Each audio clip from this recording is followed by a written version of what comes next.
بسم اللہ الرحمن الرحیم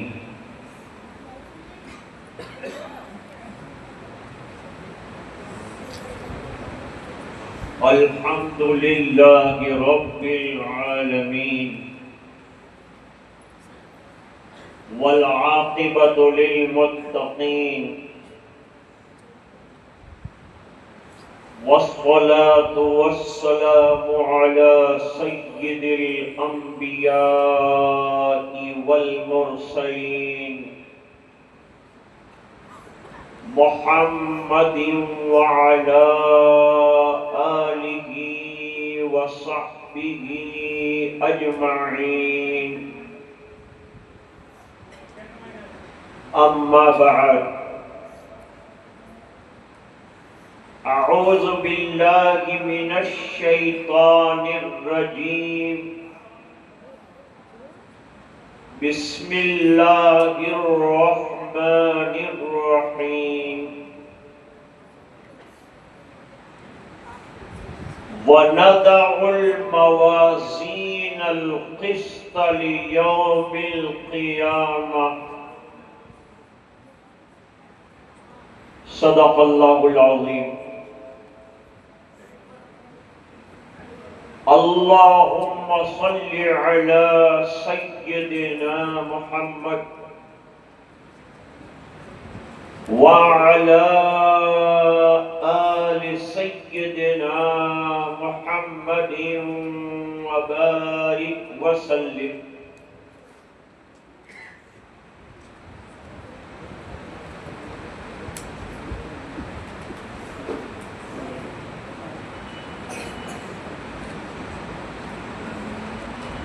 آج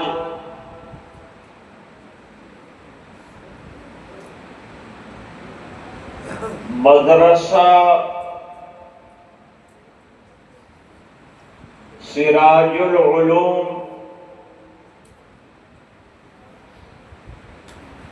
کڑشی کا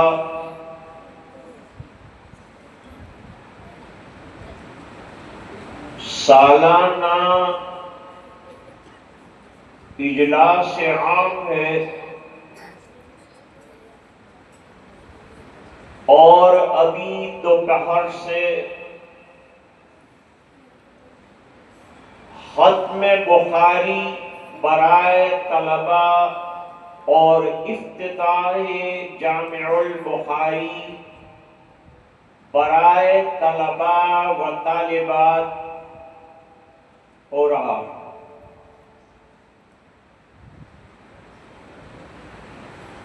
آج کے اجلاس میں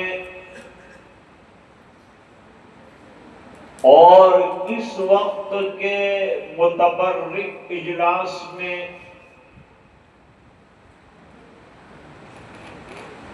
تشریف رکھنے والے معزز علماء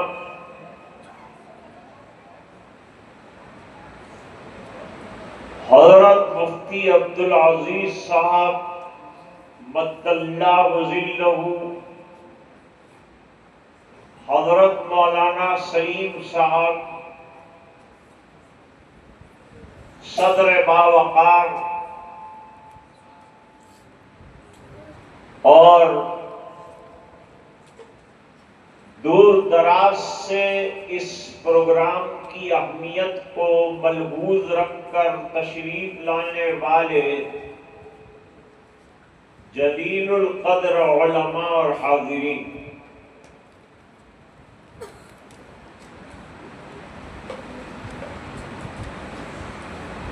آج دو چیزیں ہمارے مد نظر ہیں۔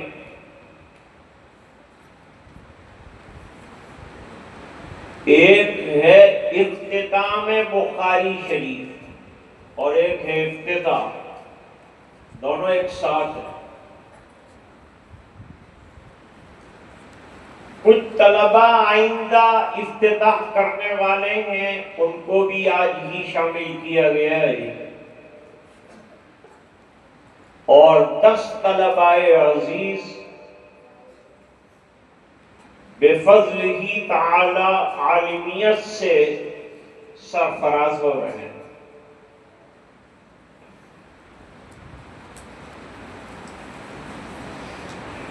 پہلی بات تو یہ ہے کہ بخاری شریف کوئی معمولی کتاب نہیں،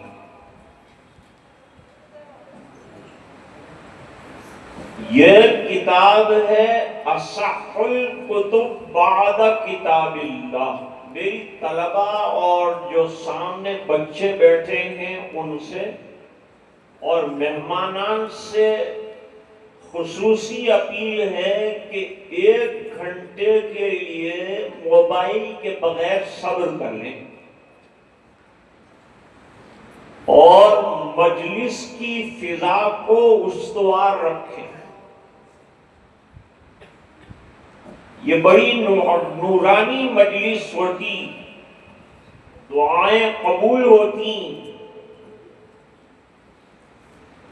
اس لیے سمجھ میں نہ بھی آئے تب بھی نہایت خاموشی کے ساتھ سنتے رہیں، انشاءاللہ کچھ نہ کچھ فائدہ ضرور ہو۔ یہ مدرسے کا احسان ہے کہ آج آخری حدیث کا درس آپ بھی سن رہے ہیں۔ اگر پوری ٹرین نکل گئی اور آخری ڈبہ بھی کسی کو حاصل ہو گیا تو منزل پر تو وہ بھی پہنچ جائے گا۔ آج بہت سے لوگ وہ ہیں کہ جو آخری درس میں شامل ہو رہے ہیں، دنیا میں پڑھے لکھے جاہلوں کی کمی نہیں، جن کو مدرسوں کے نصاب پر بڑا اعتراض، یہ 6 گھنٹے اور 7 گھنٹے کیا پڑھاتے ہیں۔ کالج جاتے ہیں، اسکول جاتے ہیں، وزٹ کرتے ہیں، تو کبھی مدرسے کی بھی وزٹ کیجئے، پتا چلے گا کہ کیا کر رہے ہیں۔ جیسے ہمارے دعوت کے ساتھی کہتے ہیں کہ باہر سے اعتراض کرتے ہیں، بھئی یہ کیا کام کرتے ہیں، یہ کیا کام کرتے ہیں، ایک مرتبہ چل کے دیکھ لو پھر کیا کام کرتے ہیں، بات سمجھیں۔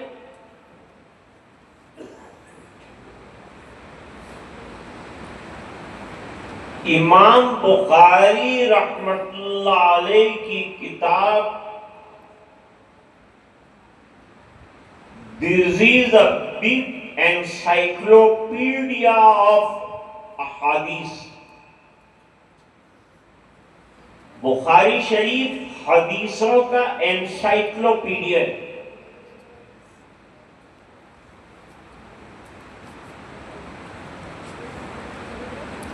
اور ہم تو آئے ہاتھ ہلاتے مسجد میں بیٹھ گئے، سن کے چلے گئے، ہمیں کیا معلوم امام بخاری نے کیا کام انجام دیا۔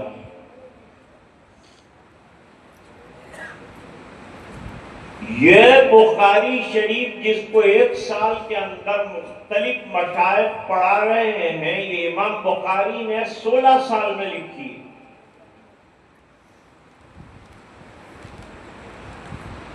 اور ہر حدیث کے تحریر کرنے سے پہلے غسل کیا، 2 رکعت نماز پڑھی، استخارہ کیا، پھر حدیث کو لکھا۔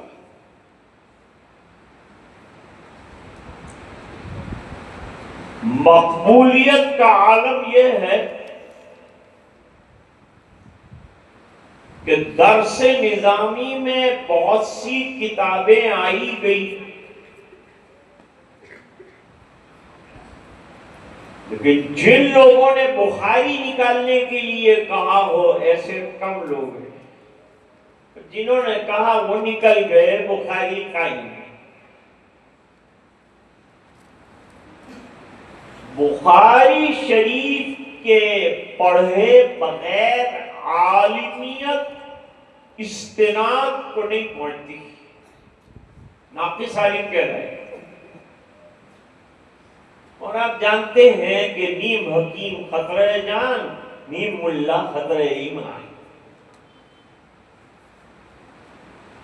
میں طلباء سے کہا کرتا ہوں کامل سے پڑھو گے تو کامل بنو گے، کامل کے پاس رہو گے تو کامل بنو گے. تینوں قال را پہ گزار مرد حال شو، پیش مرد کامل پامال شو. علامہ انور شاہ کشمیری رحمۃ اللہ علیہ فرماتے ہیں کہ حدیث اور قرآن کا تمام علم تو دیوبند میں لیا، اور حدیث پر عمل کرنے کا جذبہ اور سلیقہ گنگوہ میں سیکھا.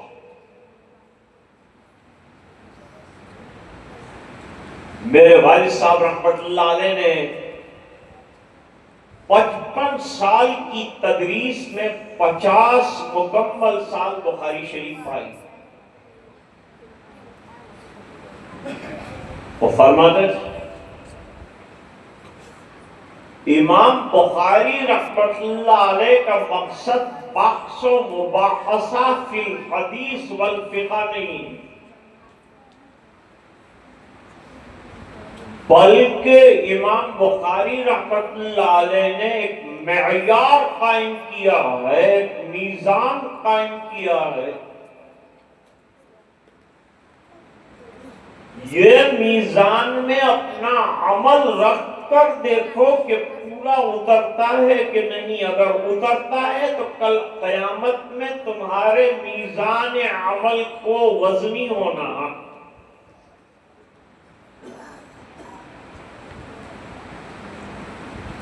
اور اگر نہیں اترتا تو کوشش کرو کہ اس پر پورا اتر. آپ نے پڑھا ہوگا امام بخاری رحمۃ اللہ علیہ نے کتاب الصلاۃ میں مختلف نمازوں کا تذکرہ کیا ہے. ان میں سے ایک نماز ہے تہجد. جب ابواب تہجد قائم کیے، پڑھانے کی نوبت آئی تو میرے والد صاحب نے طلباء سے پوچھا آج کتنے لوگوں نے تہجد پڑھی؟ پھر فرمایا کہ بالغ ہونے کے ساتھ میں نے تہجد شروع کی تھی اور آج تک الحمدللہ ناغانی ہوں.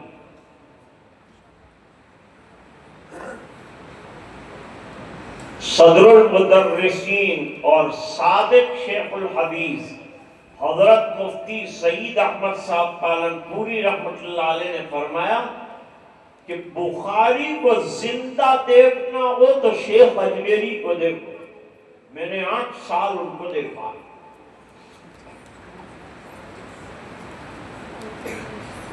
امام بخاری چاہتے ہیں کہ ہر مومن کی زندگی حدیث اور سنت کے مطابق ہو جائے تاکہ وہ عمل مقبول.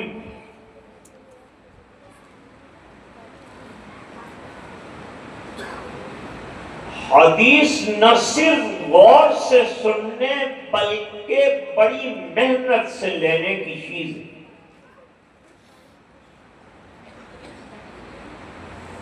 امام بخاری ایک محدث کے پاس گئے، حدیث لینی تھی. 200 میل کا سفر کیا. وہاں گئے تو وہ گھوڑے کو بلانے کے لیے ڈول دکھا رہے تھے کہ گھوڑا آ جائے. حضرت نے پوچھا کہ ڈول میں دانا ہے یا نہیں؟ بلانے کے لیے ایسا کر رہا ہوں. حدیث نہیں لی امام بخاری نے، واپس چلے گئے. حضرت حدیث کیوں نہیں لیتے؟ فرمایا جو شخص گھوڑے کو دھوکہ دے سکتا ہے مجھے ڈر ہے کہ کہیں حدیث میں دھوکہ، اس قدر احتیاط کیا۔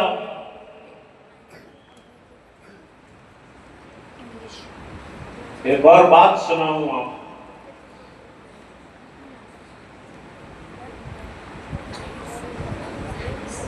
امام بخاری رحمۃ اللہ علیہ سفر فرما رہے تھے، کئی ہزار اشرفیاں پاس تھیں،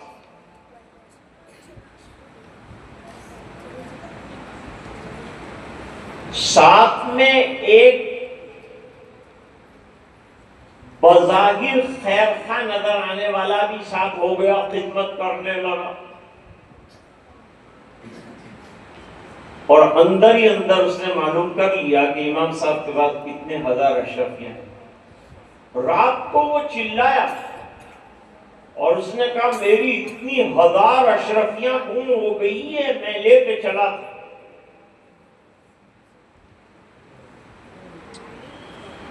امام بخاری نے سنا، اشرفیاں تو ان کی تھی،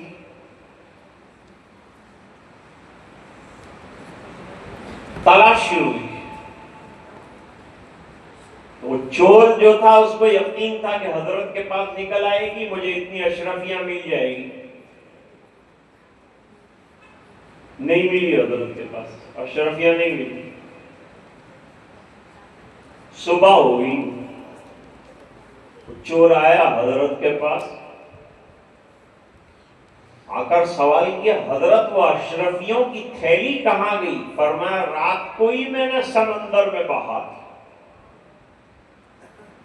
اتنا 1000 روپیہ آپ نے ضائع کر ڈالا؟ فرمایا کہ میں نے لاکھوں حدیثیں سینے میں یاد کی اور لوگ میری روایت کو معتبر سمجھتے ہیں، اگر میرے پاس اشرفیاں نکل آتی تو میرے اوپر چوری کا الزام لگتا اور حدیث کا ذخیرہ بیکار ہو کر رہ جاتا۔ ایسی لاکھوں اشرفیاں میں بہا سکتا ہوں لیکن حدیث کی حفاظت ہو۔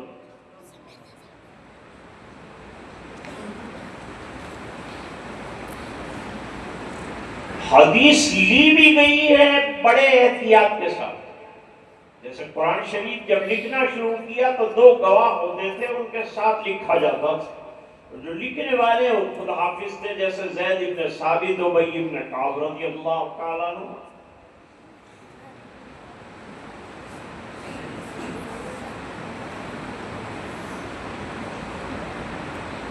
حضرت فاروق اعظم رضی اللہ تعالی عنہ کے ایما پر قرآن کریم کو جمع کیے گئے،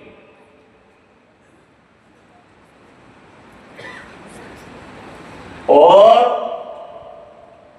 حضرت عثمان رضی اللہ تعالیٰ عنہ کے زمانے میں اس کو مرتب کیا گیا، مرتب حضرت عثمان ہوتے، اور جامع حضرت صدیق اکبر رضی اللہ۔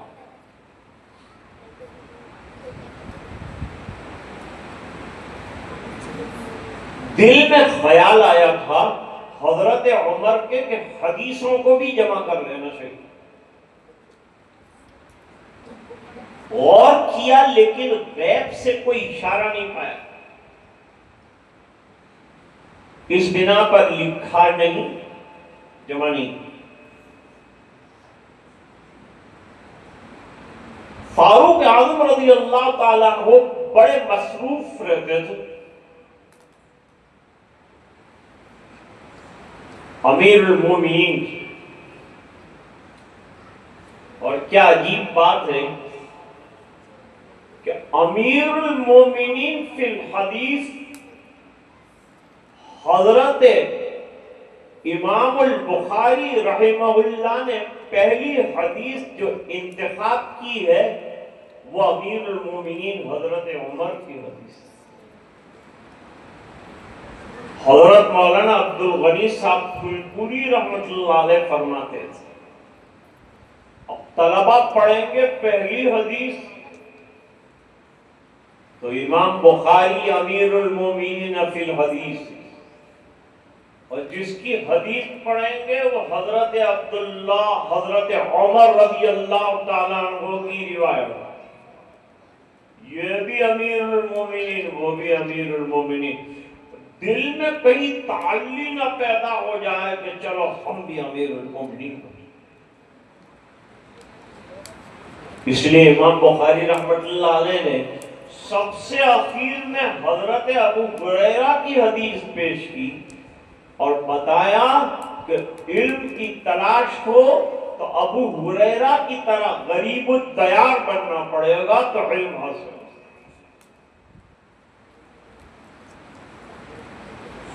بغیر محنت کے علم نہیں آ سکتا، بغیر محنت کے پیسہ نہیں ملتا۔ علم تو نور ہے اور یہ نور کے حاصل کرنے کے لیے صاحب انوار کے پاس جانا پڑتا، ورنہ اس کے بغیر لفظی ہوگی اور کچھ نہیں ہوگا۔ بے عشق محمد جو پڑھتا ہے بخاری، آتا ہے بخار اس کو نہیں آتی بخاری۔ بخاری آ جائے، پہلے بخار چڑھنا ہے، محبت رسول کا بخار آ جائے، اس کے رسول ہو جائے، پھر پڑھو حدیث تو دیکھو کیا پھول کھلتے ہیں، زندگی کیسی بدلتی۔ اور عشق رسول آپ میں پیدا ہو جائے، اس کے لیے کوئی عاشق ڈھونڈو،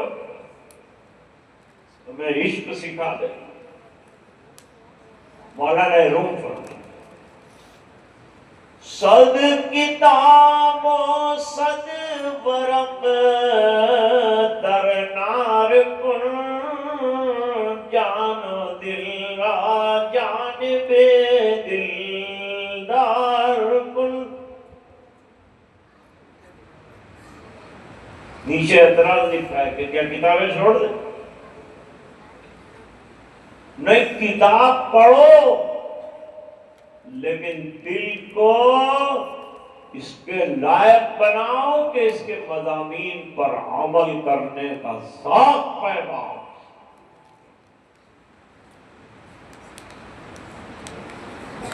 امام ابو داؤد کے واقعات میں لکھا ہے، سمندر کے کنارے پر کھڑے تھے، بیچ میں سے کشتی جا رہی، کشتی میں کسی کو چھینک آئی، اس نے کہا الحمدللہ، آواز آ گئی ابو داؤد کے کان میں۔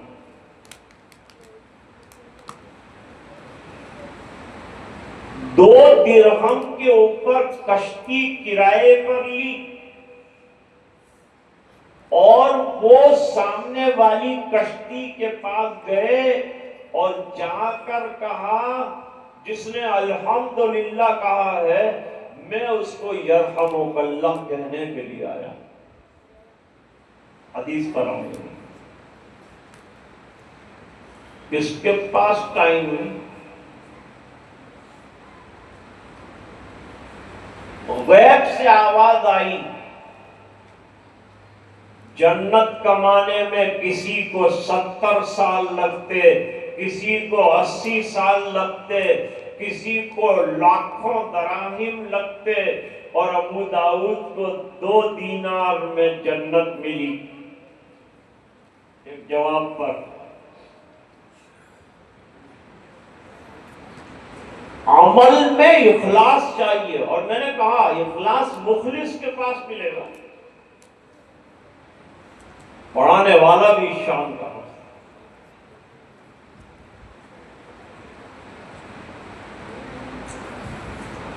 خیر، حضرت عمر رضی اللہ تعالیٰ عنہ کام میں تھے، ابو موسیٰ اشعری نے نوک کیا، ہی نوک دی ڈور، دروازہ دستک کیا۔ ایک مرتبہ دستک دیا، 2 مرتبہ دستک دیا، 3 مرتبہ دستک دیا، جواب نہیں ملا، چلے گئے، 4تھی مرتبہ دستک نہیں دیا۔ میرا طریقہ یہ ہے موبائل میں کہ 3 گھنٹی بجاتا ہوں، چوتھی میں کٹ کر 3 مرتبہ دستک دے دی، آپ نے جواب نہیں ملا، بات اور بج رہی گھنٹی، وہ سامنے والی معلوم نہیں، مردوں میں تو کوئی صلاحیت ہی نہیں، عورت ہی بولتی ہے۔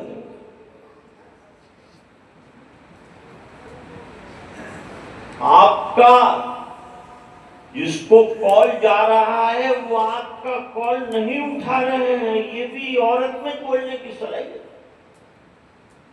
مردوں کو تو بیچاروں کو بالکل اذکار رفتہ کر کے رکھیے، کام کے ہی نہیں رہتی۔ بلیڈ عورت کبھی نہیں استعمال کرتی، لیکن مرد کو داڑھی منڈوانا ہے تو ایڈورٹائز عورت کرے گی۔ بلیڈ کون چلا رہا ہے؟ مرد چلا رہا ہے، ایڈورٹائز عورت کرے، یہ بلیڈ بہت اچھی ہے۔ لوگوں کو کہتے ہیں ہم کو عورتوں سے بہت ہمدردی، ہم ہمارے یہاں آفس میں رکھیں گے، ہمارے یہاں نوکری پر رکھیں گے، آفس کے اندر اچھے سے اچھی تنخواہ دیں گے، عمر 15 سے 25۔ میں نے کہا ہمدردی کی عمر تو 25 کے بعد شروع ہوتی۔ آج تک کسی نے نہیں لکھا کہ 50 سال کی بوڑھیا کیسے کمائے گی، اس کو ہمارے یہاں ریسیپشن پر ہم بٹھاتے ہیں۔ ان کو ہمدردی خالی جوان لڑکیوں سے ہی ہے۔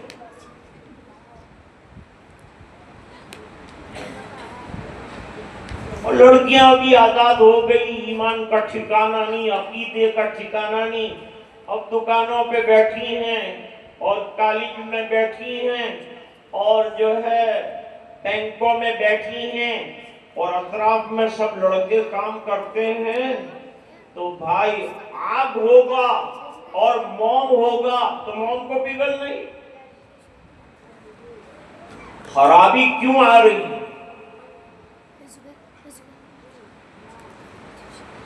حامدہ چمکی نہ تھی، انگلش سے جب بیگانہ تھی، اب وہ چراغ انجمن گئے، پہلے چراغ خانہ تھی۔ پہلے لوگ اپنی خواتین کو گھر کے اندر رکھا کرتے، اس لیے پڑھنا ضروری ہے خواتین کا، ان کو بھی معلوم ہو کہ حدیث کیا ہے۔ بڑی بڑی محدثائیں گزری، حضور فرماتے تھے میرا آدھا علم عائشہ سے حاصل کرو، میں نے آدھا علم عائشہ کو دے دیا۔ آج بچیاں بخاری شروع کرنی ہے، بڑی خوشی کی بات، ادارہ بہت بڑا کارنامہ انجام دے رہا ہے۔ دنیا والوں کی مت سنو، کہتے اتنے مدرسے کھول کے کیا کرتے، تو روز دواخانے نئے نئے کھل رہے ہیں، کبھی اعتراض کیا؟ ڈاکٹر بیکار پڑے ہیں، جاب نہیں ملتا، اس سے تو ہمارا حافظ جی اچھا ہے، 14,000 تو 14,000 کام تو کرتا ہے۔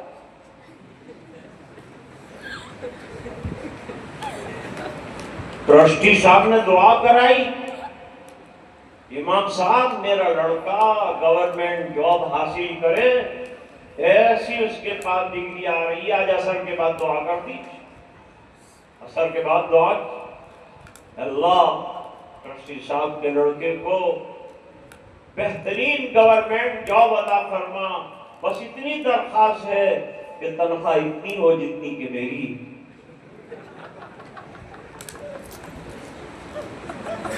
تو ٹرسٹی نے کہا اس کا گھر کیسے چلے گا؟ کہا 14 سال سے آپ دے رہے ہیں مجھے اتنے پیسے، اس میں گھر چل رہا ہے تو اس کا بھی چلے گا۔ کہنے تمہارے پیسے میں تو برکت ہے۔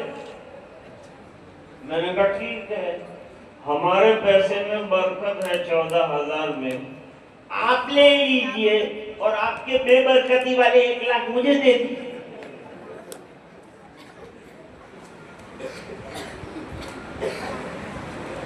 دوستو ہمارے بزرگوں نے ہمیں سکھایا ہے کہ دین کی تعلیم کا روزی روٹی سے کوئی تعلق، ہم تو لگے رہیں گے ذمہ داری اللہ کی، اللہ کھلائے گا، اس لیے ماشاء اللہ امام کے یہاں 12 کی ٹیم تیار ہے، کوئی پرابلم نہیں، الحمدللہ ہم کو اللہ کی ذات پر بھروسہ۔ اب کوئی پوچھے نا آپ کو کسی کی مولانا پڑھ کے کیا کرو گے، آپ ان سے پوچھو کہ تم کیا پڑھو، وہ کہے گا میں ڈاکٹر بن رہا ہوں۔ اور انگلینڈ میں نے ڈاکٹر کو ٹیکسی چلاتے دیکھا، اور کینیڈا میں نے ڈاکٹر کو ہوٹل میں ویٹر بنتے دیکھا۔ کیا دنیا کی ڈگری کی بات کر، لیکن اس کا مطلب یہ نہیں ہے کہ مت پڑھو، پڑھو کوئی نہ نہیں کہتا، لیکن مدرسے پہ انگلی مت کرو، ان کو ان کا کام کرنے دو، تمہارا کام الگ ان کا کام الگ۔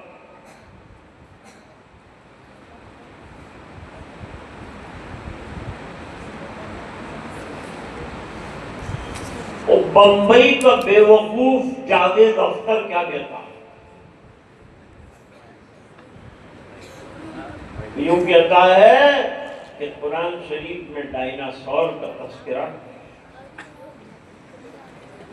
قرآن شریف نیشنل جغرافی کی کتاب نہیں ہے، نیشنل جغرافی میں بتاتے ہیں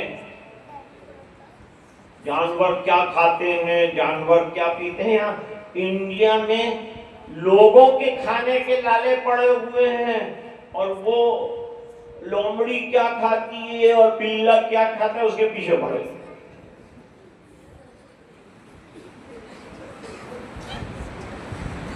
چلو میں نے مان لیا، اگر کسی نے دنیا کی کتابیں پڑھی ہو تو ایک کتاب میتھس کی آتی ہے، حساب کی کتاب، حساب کی کتاب میں کسی نے ڈائناسور کا تذکرہ دیکھا ہے؟ تو کیا حساب کی کتاب بیکار ہے؟ کیونکہ اس پہ ڈائناسور کا تذکرہ نہیں ہے، اس لیے مت۔ ابھی حضرت مولانا نے فرمایا قرآن تو اخلاق سکھانے والی کتاب ہے، قرآن کریم تو منزل بتانے والی کتاب ہے، قرآن تو نور ہے، یہاں سے تو نورانیت لینی ہے، یہاں سے اخلاق لینے، یہاں سے تہذیب لینی ہے۔ تو وہ سب ملے گا قرآن شریف، لیکن جو آپ چاہتے ہیں وہ سب قرآن میں وہ ضروری ہے۔ جاوید اختر صاحب کے اندر معتزلہ کی روح بھٹکتی، روح آئی ہے، وہ کیسے؟ آپ کہیں گے ایسی بات کیوں کی آپ؟ میں کوئی بے دلیل بات کرتا ہی نہیں، کبھی دلیل کی بات کرتا۔ معتزلہ اپنے آپ کو کہتے ہیں کہ ہم عقل کو برتری دیتے ہیں نقل پر، جو عقل میں آئے گا کریں گے، جو نہیں سمجھ میں آئے گا نہیں۔ روایات بھی اگر عقل کی بنیاد پر پوری نہیں اترتی، ہم عقل کی بنیاد پر چلیں گے، اسی لیے انہوں نے وزن کا انکار کر دیا۔ آخری بات، امام بخاری معتزلہ پر آخری وار کر رہے ہیں اور بتا رہے ہیں کہ تم کہتے ہو وزن نہیں کیا جا سکتا، اور ہم کہتے ہیں وزن کیا جا سکتا۔ کس کا؟ اعمال کا، اعمال کا نہیں، اقوال کا بھی وزن کیا۔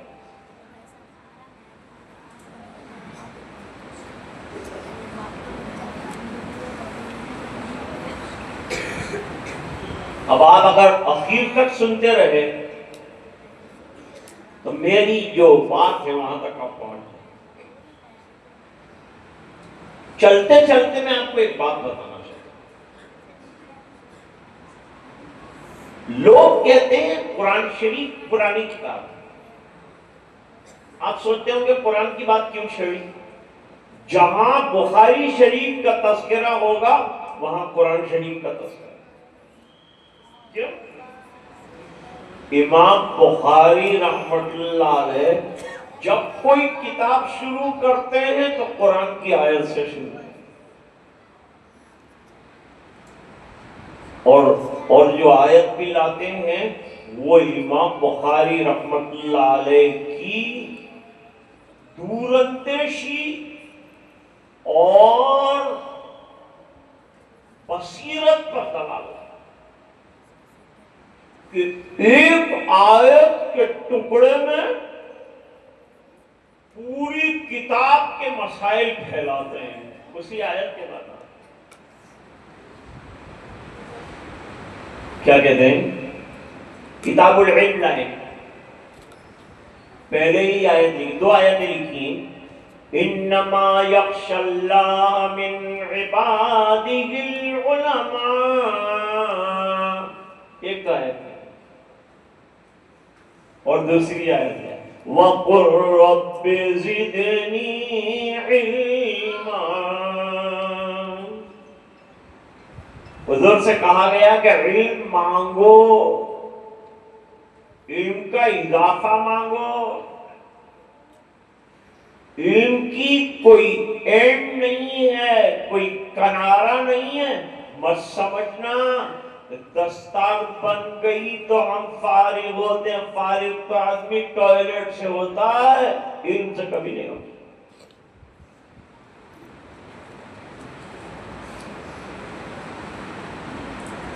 می تراشو می خراش تا دم آخر دم فارغ مباش لگے رہو بیچاری فلم آئی لگے رہو منا بھائی نہیں تم لگے رہو منا بھائی کیا لگے گا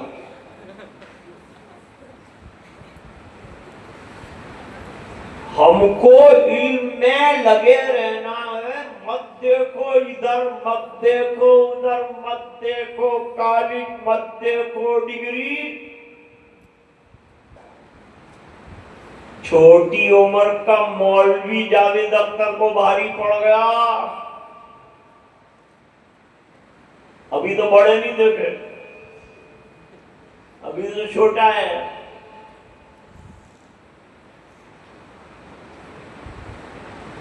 کیا کہتا ہے اللہ ہے دکھاؤ جواب کیا آپ کے دماغ میں عقل ہے دکھاؤ نہیں دکھا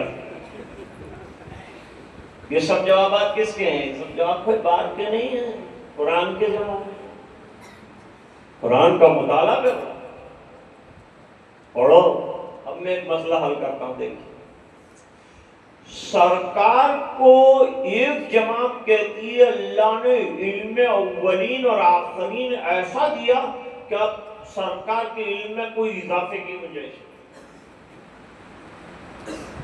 علم غیب بھی دے دیا سب دے دیا اور امام بخاری رحمۃ اللہ علیہ فرماتے ہیں قرآن تو کہتا ہے نبی ہاتھ اٹھاؤ اور اللہ سے علم مانگو وَقُلْ رَبِّ زِدْنِي عِلْمًا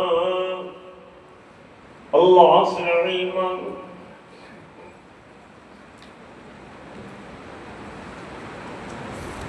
حضور پاک صلی اللہ علیہ وسلم ایک انصاری صحابیہ تھی ان کی شادی میں گئے شادی تو پہلے ہو گئی تھی خیریت معلوم کرنے کے لیے دوسرے دن گئے تھے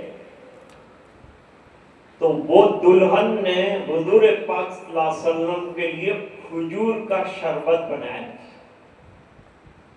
اور وہ کھجور کا شربت حضور کو پیش کیا تو وہاں انصاریہ لڑکی گا رہی تھی عربی ترانہ وہ ترانے میں ایک مصرع تھا وَفِينَا نَبِيٌّ يَعْلَمُ مَا فِي غَدٍ ہم میں ایسے نبی ہیں جو کل کی بات جانتے ہیں حضور پاک صلی اللہ علیہ وسلم نے فرمایا نہ کہو ایسی بات جو پہلے کہہ رہی تو کہتی جاؤ مجھے علم غیب نہیں اگر علم غیب حضور کو ہوتا تو وَقُلْ رَبِّ زِدْنِي عِلْمًا کہنے کی کیا ضرورت تھی؟ پوری کتاب اتاری ہے وَقُلْ رَبِّ زِدْنِي عِلْمًا. قرآن کیفا متفق نہیں اترا ہے. علماء چونکہ بیٹھے اس لیے نکتہ آپ کے سامنے بیان کرتے. اندھڑ اتر گئی کوئی سورت، سورہ بقرہ اتر گئی، یہ اتر گئی، ہر ایک میں ترتیب ہے. ہر آیت دوسری آیت کے ساتھ ملی ہوئی ہے، ہر سورت دوسری سورت کے ساتھ ملی ہوئی. بیٹا سورتیں ربط بیان کرتے ہیں علماء، یہ مستقل شعبہ.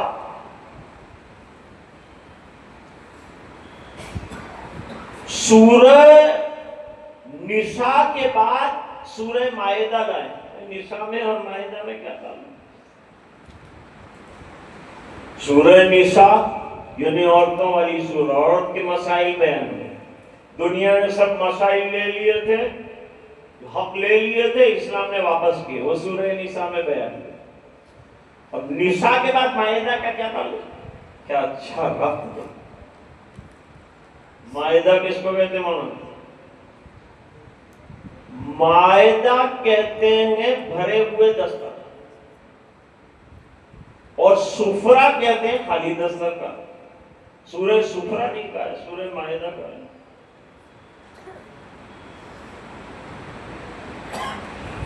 فرماتے مائدہ کھانے سے بھرے ہوئے دسترخوان کو کہتے ہیں، اور کھانے سے بھرا ہوا دسترخوان اس گھر میں ہوگا جہاں نساء ہوگا. اگر عورتیں گھر میں ہیں تو بھرا ہوا دسترخوان ہوگا، اس لیے پہلے نساء لائے پھر مائدہ لائے. بھرا ہوا دسترخوان چاہیے تو گھر آباد کرو. یہ قرآن کا ربط. امریکہ کے دیوانے صدر نے کہا کہ میرے ہوتے ہوئے امریکہ کی کسی کرسی پر کوئی ایشین تو ٹھیک ہے، لیکن کوئی مسلمان کبھی نہیں آئے گا. اسلام کو مٹانا، ختم کرنا، کیسے آئے گا؟ اب اللہ نے شیر کے سر پر رکھ دیا 125. مسٹر ممدانی آ گئے، مسلمان میں ہو.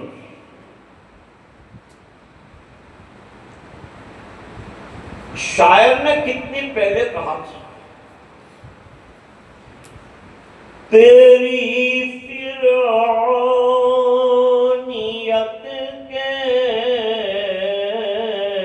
خاتمے کو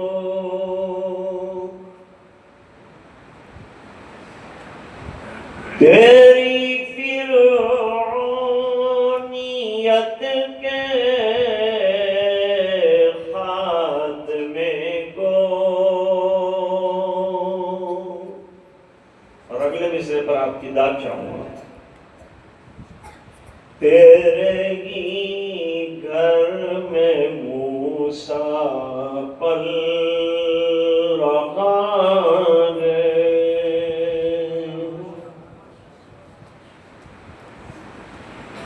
ہمارے یہاں ایک گاؤں ہے سیلوڑی، وہاں سے مولانا موسیٰ صاحب سیلوڑی فرانس میں، جہاں وہ بلائے گئے تھے وہاں کے ٹرسٹی جو ہے بہت سخت گئے، جمعہ کو بیان کیا، ان کو حالات معلوم. فرمایا ہر فرعون کے لیے اللہ موسیٰ پیدا کرتا ہے، تم فرعون ہو میں موسیٰ ہوں. وہ موسیٰ کے پاس بھی لاٹھی، یہ موسیٰ کے پاس بھی لاٹھی. اللہ نے مجھے مبعوث کیا ہے تمہارے لیے. اور ایک دن ٹرسٹی نے گڑبڑ کی تو اس کو ٹیبل پر لٹا کر سنید پر 10 لکڑیاں ماری. رو کر کہنے لگا کبھی نہیں کروں گا. کہا تو کیا نہیں کرے گا، میں تیری نوکری چھوڑ دیتا. خیر تو بات ہماری یہ چل رہی تھی، 3 مرتبہ دستک دی، سنت پر عمل چلے۔ اب حضرت عمر رضی اللہ تعالیٰ عنہ کو خیال آیا کسی نے دستک دی، جی ڈھونڈو ان کو۔ بیچ میں ابو موسیٰ اشعری رضی اللہ عنہ۔ ابو موسیٰ اشعری بہترین قاری قرآن، حضور نے فرمایا اوتی موسیٰ من مزامیر داؤد۔ ایک رات حضرت عائشہ لیٹ ہو گئی گھر آنے میں، حضور نے پوچھا کیوں لیٹ ہو گئی؟ کہ ابو موسیٰ قرآن پڑھ رہے تھے مسجد میں، سننے کے لیے رک گئی۔ پڑھ رہے ابھی؟ ہاں میں جاتا ہوں۔ حضور حضرت ابو موسیٰ کا قرآن سننے کے لیے مسجد نبوی میں تشریف لے گئے، کنارے پر بیٹھ کر ان کا واضحانہ قرآن سنا، واپس آ گئے، اللہ کا شکر ادا کر، کیسے کیسے پڑھنے والے پیدا کیے۔ قرآن کریم کا پڑھنا یہ بھی ایک اعجاز ہے۔ اور ابو موسیٰ اشعری نے کہا ابھی تو میں سمپل پڑھ رہا تھا، اگر یہ پتا چلتا کہ میرے آقا سن رہے ہیں تو پھر میں جو پڑھتا وہ کچھ اور ہی ہوتا، لیکن پتہ نہیں چلا مجھے۔ ابو موسیٰ اشعری واپس آئے،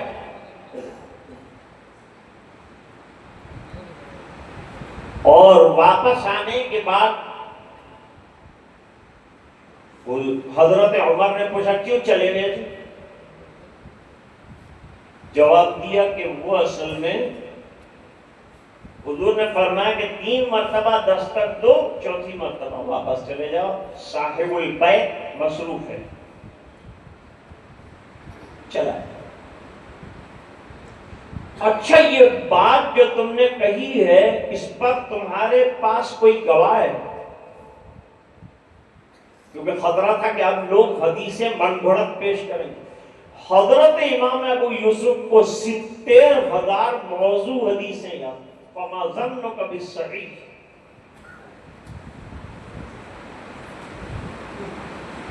گواہ لاؤ۔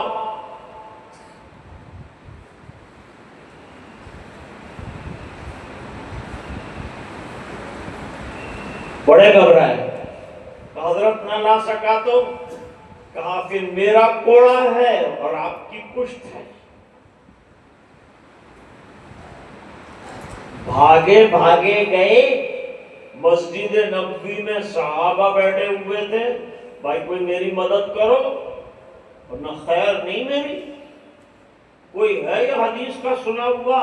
چھوٹے صحابی ابو سعید خدری کھڑے ہو گئے، کہا میں نے بھی یہ حدیث سنی، لے کر حضور حضرت فاروق اعظم کے دربار میں پہنچے، گواہی پیش کی۔ حضرت عمر نے کہا ابو موسیٰ اشعری تم صحابی رسول، میں تم کو جھوٹا نہیں سمجھتا، لیکن آئندہ لوگ احادیث کو گھڑ گھڑ کر سرکار کی طرف منسوب کریں گے اور جھوٹی حدیثیں سچی حدیثوں کے اندر شامل ہو جائیں گی، اس بنا پر میں نے احتیاطاً یہ قدم اٹھایا۔ لیکن طالب علم ہونے کے ناطے سے آپ کو ایک اعتراض ہونا چاہیے، بھائی حضرت عمر تو ہر وقت ہوتے تھے، انہوں نے اتنی بڑی حدیث نہیں سنی؟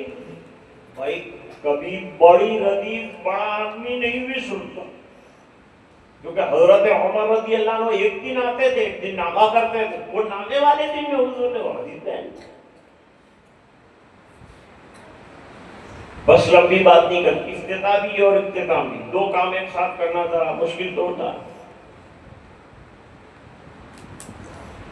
بڑے جو مؤلفین ہیں، سب سے بڑی کتاب تو قرآن ہے، اس میں بھی ربط ہے، بسم اللہ الرحمن الرحیم، پہلا حرف کیا ہے؟ با، من الجنة والناس. آخری حرف کیا ہے؟ سین. دونوں کو جوڑو کیا بنے گا؟ بس. یاد رکھو قرآن کے ساتھ حدیث ساتھ جڑی ہوئی ہے. وہ وحی مطلوع ہے، یہ وحی غیر مطلوع ہے.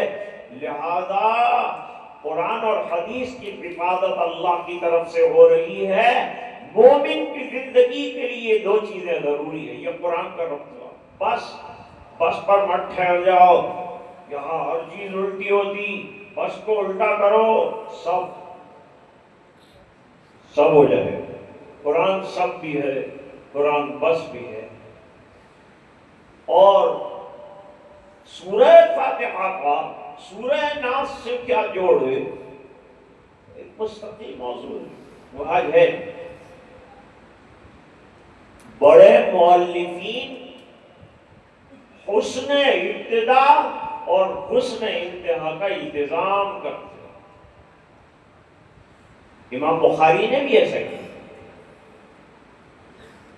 سب سے پہلے بدء الوحی لائے. یہ تمہید ہے. علامہ سید محمد انور شاہ کشمیری رحمۃ اللہ علیہ نے فرمایا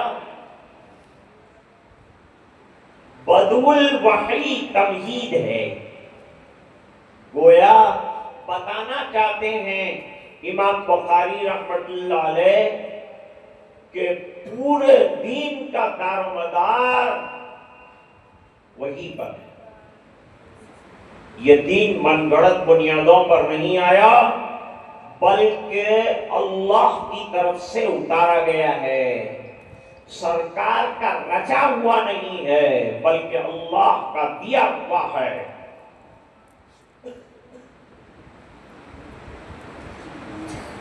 یہ ابتدا. اور اصل میں کتاب کا آغاز ہوا ہے کتاب الایمان سے، اور کتاب کی انتہا ہوئی ہے کتاب التوحید پر. ایمان یعنی توحید، توحید یعنی ایمان. وَاحْفِظُ اللَّهَ فَاعْبُدُوهُ وَلَا تُشْرِكُوا بِهِ شَيْئًا. پہلی چیز ایمان سے شروع کیا، ایمان پر ختم کیا. یہ جوڑے. توحید سے شروع کیا، توحید پر ختم کیا. یہ کیا ہے؟ ربط ہے. سمجھ میں آ رہا ہے ربط؟ دوسری بات سنو. امام بخاری فرماتے ہیں آگے نماز ہے، وضو ہے، روزہ ہے، زکوٰۃ ہے، حج ہے، اعمال ہے، اخلاق ہے، اور تمام چیزیں ہیں. یہ تمام اعمال بغیر ایمان کے رائے گان. اس لیے پہلا سبق کیا پڑھایا؟ اپنے ایمان کو پکا کرنا. امام بخاری کا پہلا سبق کیا ہے؟ ایمان عقیدے کا نام ہے، عقیدے کو پکا کرو.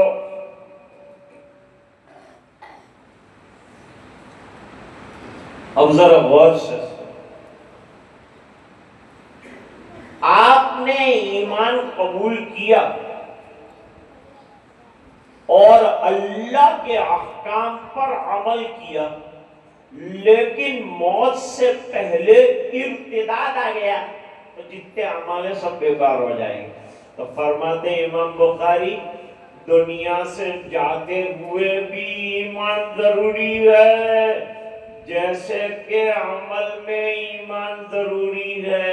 اس طرح جنت کے داخلے کے لیے بھی ایمان ضروری ہے. اس لیے یاد دلانے سب عمل کر کے توحید کو بھول مت جانا، توحید کا خیال رکھنا. یہ تو کتابوں میں ربط ہوا، کتابوں میں ربط ہوا. کتاب التوحید سے شروع کیا، کتاب التوحید پر ختم کیا. اس میں بہت تفصیل ہے، لیکن آپ بھی تھک جائیں گے اتنی تفصیل اگر میں بیان کروں گا. اور یہ بچے تو بیچارے مرفوع قلم ہیں، لیکن بیٹھے ہوئے ہیں تو برکت ملے گی. اب ایک ہے مولانا مسیح اللہ خان صاحب رحمۃ اللہ علیہ نے شرح بخاری 4 جلدوں میں ابھی چھپی ہے. اس میں اختتامی درس بھی جو 11 گھنٹے کا ہے. اس میں لکھا ہے کہ ہر عمل کی ابتدا نیت سے ہوتی ہے. نماز پڑھے گا پہلے نیت، روزہ رکھے گا پہلے نیت، زکات دے گا پہلے نیت. نیت سے ابتدا ہوتی ہے عمل کی، اور عمل کی انتہا وزن پر ہوگی. اگر اخلاص اور سنتوں کے مطابق عمل رہا تو انشاءاللہ میزان عمل میں آپ کا عمل بھاری نکلے گا.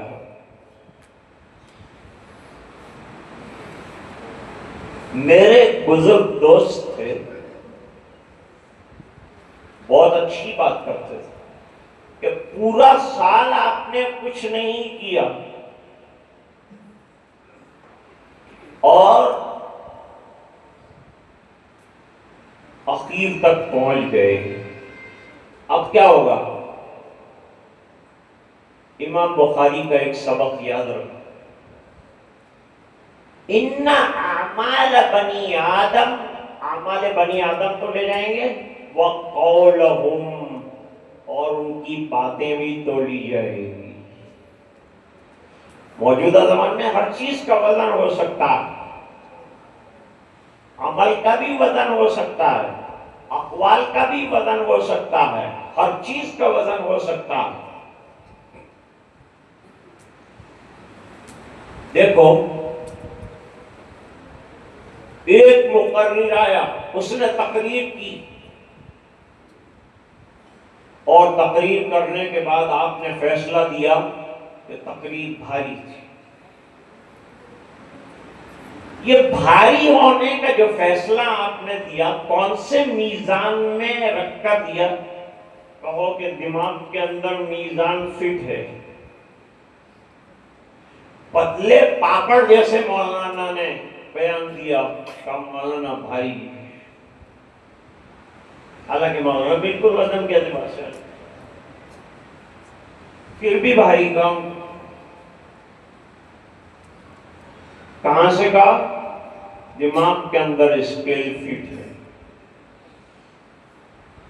جب انسان نظر نہ آنے والی چیز کا وزن کر سکتا ہے تو اللہ غیر مرئی چیز کا وزن کیوں نہیں کر سکتے؟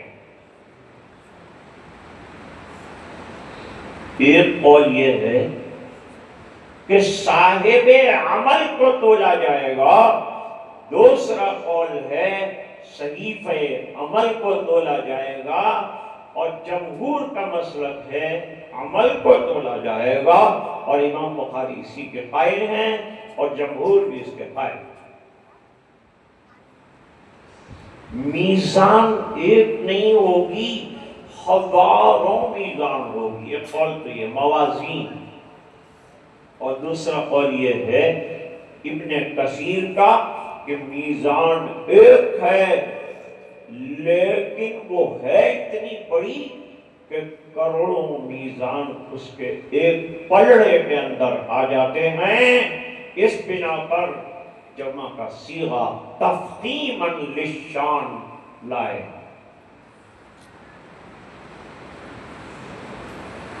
بھاری کلمے جو میزان عمل کے اندر وزنی ٹھہریں گے وہ کیا ہے؟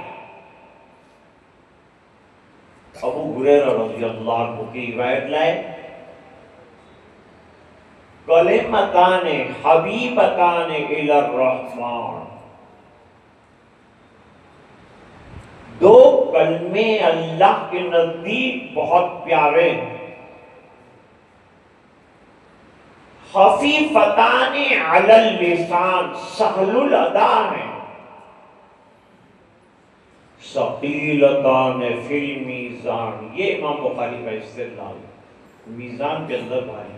اس سے معلوم ہوا کہ انسان کے الفاظ کنٹرول کے ساتھ آنا چاہیے، ورنہ اللہ کے یہاں اس کا حساب دینا پڑے گا۔ کیا ہے وہ کلمے؟ سبحان اللہ و بحمدہ، سبحان اللہ العظیم۔ اب خلاصۃ الخلاصہ میں امام بخاری رحمت اللہ علیہ نے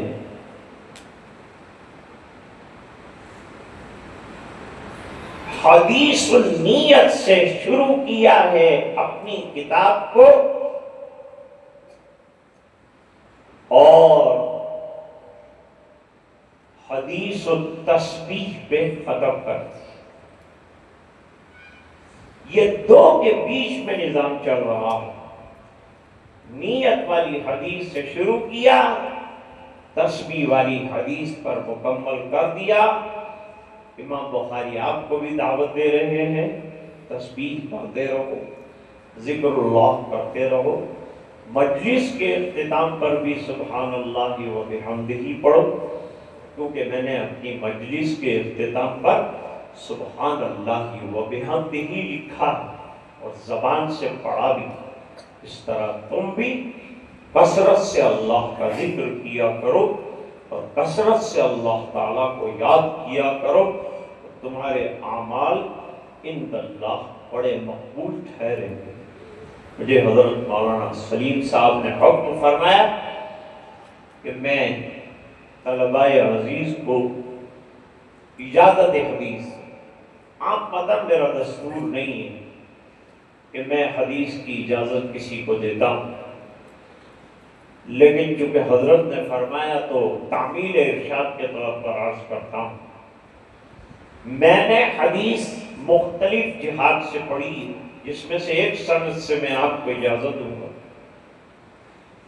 میرے والد صاحب رحمت اللہ علیہ نے حدیث شریف پڑھی، مولانا شریف الحسن صاحب رحمت اللہ علیہ سے، اجمیر شریف۔ انہوں نے حدیث پڑھی حضرت شیخ الہند مولانا محمود الحسن صاحب رحمت اللہ علیہ، انہوں نے پڑھی حضرت مولانا قاسم العلوم نانوتوی رحمت اللہ علیہ،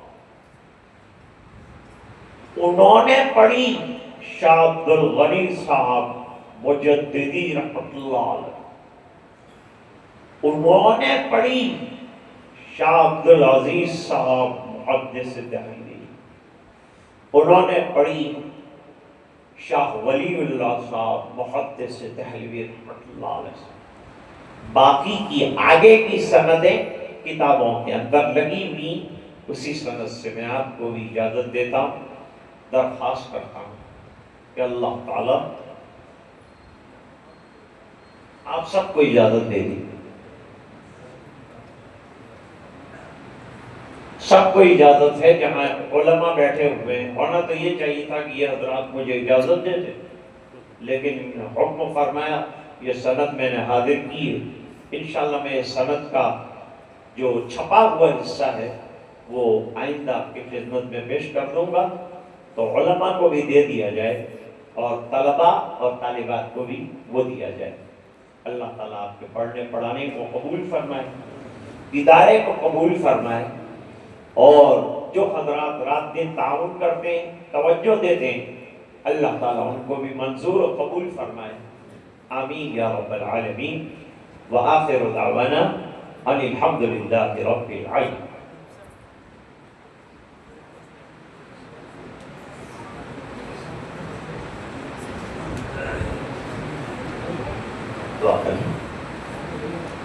سبحان اللہ و بحمدہ سبحان اللہ العظیم اللہم لک الحمد کلہ ولک الملک کلہ ولک الشکر کلہ وإلیک یرجع الامر کلہ علانیتہ وسر اللہم صلی علی سیدنا محمد وعلی آل سیدنا محمد وبارک وسلم ربنا آتنا فی الدنیا حسنہ وفي الآخرة حسنة وقنا عذاب النار وادخلنا الجنة مع الأبرار يا عزيز يا غفار اللهم إنا نسألك علما نافعا وعملا متقبلا ورزقا واسعا وشفاء من كل داء اللهم نور قلوبنا بنور القرآن وزين أخلاقنا بنور القرآن وادخلنا الجنة بالقرآن ونجنا من النار بالقرآن اللهم اجعل القرآن ربيع قلوبنا نور صدورنا وذهاب همومنا وغمومنا اللهم أعنا على تلاوة القرآن وذكرك وشكرك وحسن عبادتك اے اللہ ہمارے گناہوں کو معاف فرما کوتاہیوں سے درگزر فرما اپنا فضل اور کرم شامل حال فرما رحم کے اور کرم کے فیصلے فرما اپنے رضائے دائمی عطا فرما اے اللہ یہ طلبہ جو ایک نصاب مکمل کر کے جا رہے ہیں پوری زندگی اللہ علم کا کام ان سے لے دین کی خدمت کے لیے قبول فرما جو ابتدا کرنے والے ہیں ان کی عمروں میں برکتیں عطا فرما جو اساتذہ کرام پڑھا رہے ہیں اے اللہ ان کو بھی جزائے خیر عطا فرما ان کے علم میں برکتیں عطا فرما جو سرپرستان ہیں اے اللہ ان تمام کی زندگی میں برکتیں عطا فرما جو مدرسے کے خیر خواہان ہیں اے اللہ ان کے جان مال عزت آبرو میں برکتیں عطا فرما جو بیمار ہیں اے اللہ شفا کاملہ عاجلہ دائمہ مستمرہ نصیب فرما اے الہ العالمین تو ہم سے راضی اور خوش ہو جا ہمیں اپنا بندہ بنا دے اے اللہ تو ہم سے راضی اور خوش ہو جا ہمیں اپنا بندہ بنا دے اے اللہ حدیث کی نشر و اشاعت کی توفیق عطا فرما اے اللہ قرآن کی نشر و اشاعت کی توفیق عطا فرما جن حضرات نے یہ ادارہ قائم کیا اے اللہ ان کو جزائے خیر عطا فرما ان میں سے جو حیات ہیں ان کی عمروں میں برکتیں عطا فرما اور جو دنیا سے چلے گئے جنت میں اعلیٰ اور بالا مقامات عطا فرما اے الہ العالمین تمام طلبہ جو حفظ کے لیے پڑھنے کے لیے آئے اے اللہ ان کو علم نافع اور عمل صالح سے مالا مال فرما اے اللہ جو فارغ ہو کر پڑھ رہے ہیں آگے ان کے علم میں بھی برکتیں عطا فرما حوصلے بلند فرما دین کو مقصد بنا کر چلنے والا بنا دنیا کو مد نظر نہ رکھنے کی سعادت عطا فرما اے اللہ غیب سے روزیوں کے انتظام فرما غیب سے مدارس کی حفاظت فرما مراکز اسلامیہ کی حفاظت فرما دین کی حفاظت فرما جان مال عزت آبرو کی حفاظت فرما علماء کی حفاظت فرما طلباء کی حفاظت فرما جملہ مسلمانان عالم کی حفاظت فرما فلسطین کی حفاظت فرما غزہ کی حفاظت فرما اور مصر کی حفاظت فرما اور اے اللہ سوڈان کی حفاظت فرما یمن کی حفاظت فرما اے اللہ جملہ عرب ممالک کی حفاظت فرما حرفین شریفین کی حفاظت فرما اے الہ العالمین پورے مجمع کی مغفرت فرما جب تک زندہ رکھی ایمان پر زندہ جب وقت آخر ہو اے اللہ حسن خاتمہ نصیب فرما اے اللہ ہاتھ اٹھا کے جو مانگا عطا فرما تو مانگنے سے رہ گیا نصیب فرما یہاں جتنے بزرگ علماء بیٹھے ان کے علم کا فیض پورے عالم میں جاری فرما دعائیں اپنے فضل و کرم سے قبول فرما سبحان ربک رب العزت عما یصفون وسلام علی المرسلین والحمد للہ رب العالمین برحمتک یا ارحم الراحمین. فوراً اذان کے بعد جماعت